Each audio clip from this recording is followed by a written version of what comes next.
Hai, bertemu lagi bersama saya Cikgu Suzi untuk sesi PDPC hari ini.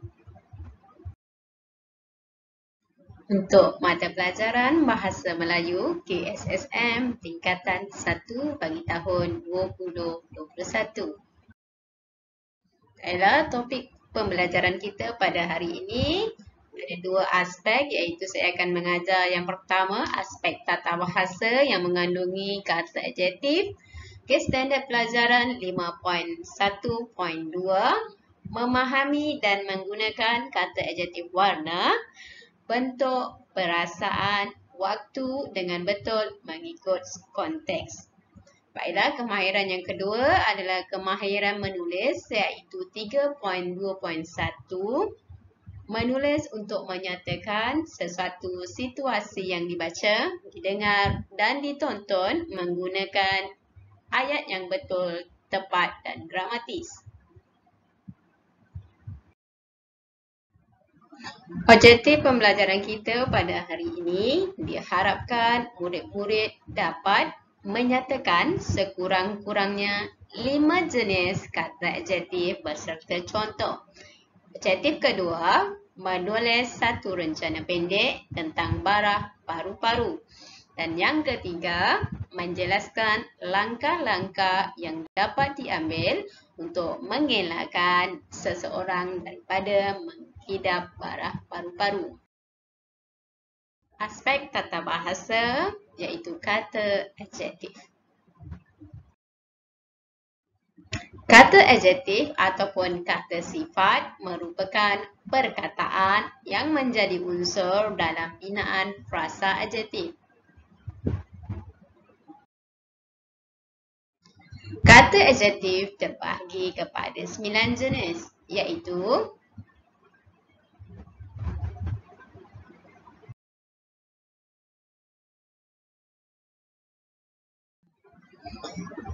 kata adjektif yang pertama, jarak. Kata adjektif yang kedua, warna. Kata adjektif yang ketiga, waktu. Kata adjektif yang keempat, cara. Kata adjektif yang kelima, perasaan. Seterusnya, sifat atau keadaan, panca indera, bentuk dan yang terakhir, ukuran. Berikut merupakan contoh bagi 9 kata adjektif yang diberikan. Kata adjektif warna, contohnya perang, biru, kelabu dan hijau. Manakala kata adjektif bentuk seperti lepeh, bengkok, bulat dan lonjong. Manakala kata adjektif perasaan seperti sayang, suka, benci, gembira. Dan kata adjektif waktu seperti lewat, cepat, baru dan awal. Seterusnya, kata adjektif sifat atau keadaan seperti baik, lemah, sihat dan takut. Kata adjektif seterusnya, ukuran iaitu kecil, besar, nipis dan tebal. Seterusnya, kata adjektif jarak, jauh, dekat, hampir, rapat. 8. Kata adjektif cara seperti laju, deras, jelas dan sering. Dan yang terakhir, kata adjektif panca indera iaitu lazat, lemak, pahit dan manis. Aktiviti 1, baca dan senaraikan kata adjektif warna, bentuk dan waktu berdasarkan bahan yang diberikan.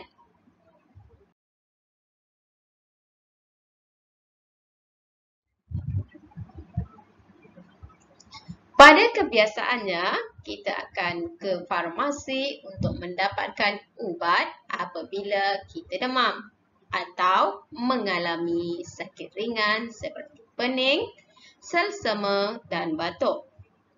Ubat-ubatan ini dijual dalam berbagai bentuk, warna dan saiz. Ada saiz yang besar, ada pula saiz yang kecil. Terdapat pil yang berbentuk bujur, bulat, lonjong, leper dan ada juga yang berbentuk segi empat.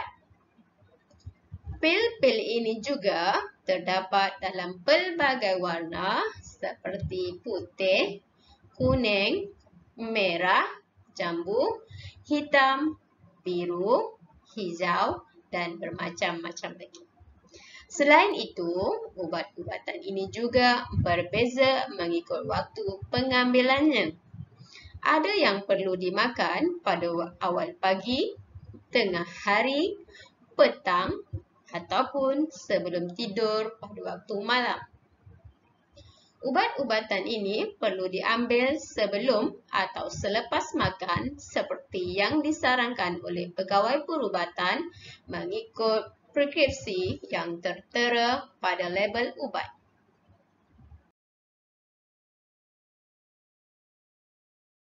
Aktiviti 2, sila tonton video ini.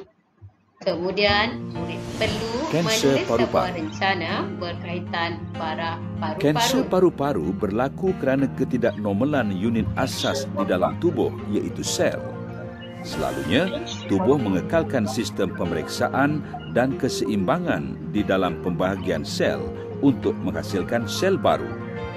Gangguan terhadap sistem ini akan menyebabkan pertumbuhan sel tidak terkawal dan akhirnya membentuk pepejal yang dikenali sebagai tumor.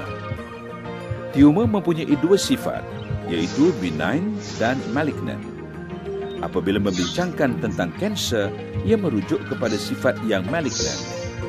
Tumor benign selalunya boleh dikeluarkan dan tidak merebak ke bahagian badan yang lain. Bagi tumor malignant pula, ia tumbuh secara agresif dan menyerang jaringan tubuh yang lain, membolehkan kemasukan sel tumor ke dalam aliran darah atau sistem limfa dan kemudian ke bahagian lain di dalam tubuh. Proses penyebaran ini digelar sebagai metastasis. Memandangkan kanser paru-paru merebak pada fasa awal pertumbuhannya, ia menyebabkan kanser ini dikenali sebagai pembawa maut dan salah satu kanser yang sangat sukar untuk dirawat. Kanser paru-paru boleh merebak ke setiap organ di dalam tubuh, terutamanya kelenjar adrenal, hati, otak dan tulang. 90 hingga 95% kanser paru-paru terjadi pada sel epitelium, iaitu sel yang melapisi saluran udara besar dan kecil. Kadang-kadang, kanser paru-paru juga dikenali dengan nama kanser bronkus atau karsinoma bronkus. Karsinoma adalah nama lain bagi kanser. Kanser juga boleh terjadi di pleura atau dari tisu sokongan di antara paru-paru. Tanda-tanda kanser paru-paru: batuk berterusan atau batuk kronik, darah pada kahak, bronkitis yang berterusan atau jangkitan respiratori yang berulang, sakit dada, kehilangan berat badan mendadak, kesukaran bernafas seperti bernafas pendek atau berbunyi. Jika ini berlaku, segeralah berjumpa doktor atau pakar perubatan yang terdekat dengan anda.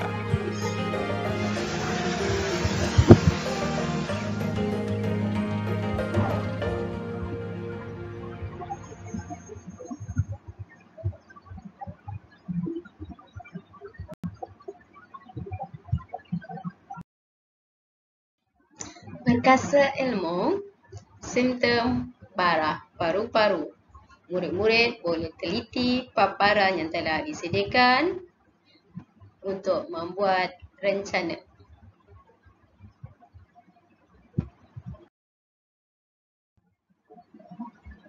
Format penulisan rencana merangkumi 5 aspek. Yang pertama adalah tajuk. Yang kedua, penulis rencana. Yang ketiga, pengenalan. Yang keempat, isi-isi tentang rencana. Dan yang kelima adalah penutup ataupun kesimpulan.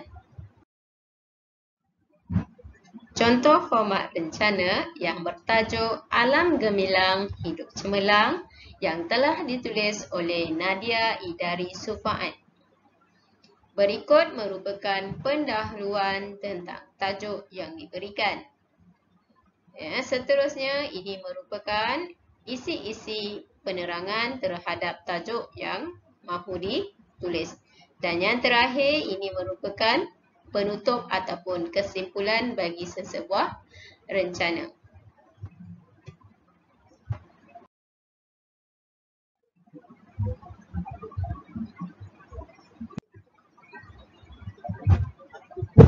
Baiklah, itu sahaja untuk hari ini. Sebarang persoalan berkenaan dengan penulisan rencana ataupun berkenaan dengan kata adjektif, bolehlah merujuk kepada saya melalui komen dan juga secara peribadi. Sekian sahaja daripada saya. Terima kasih. Assalamualaikum warahmatullahi wabarakatuh. Bye. Jumpa lagi.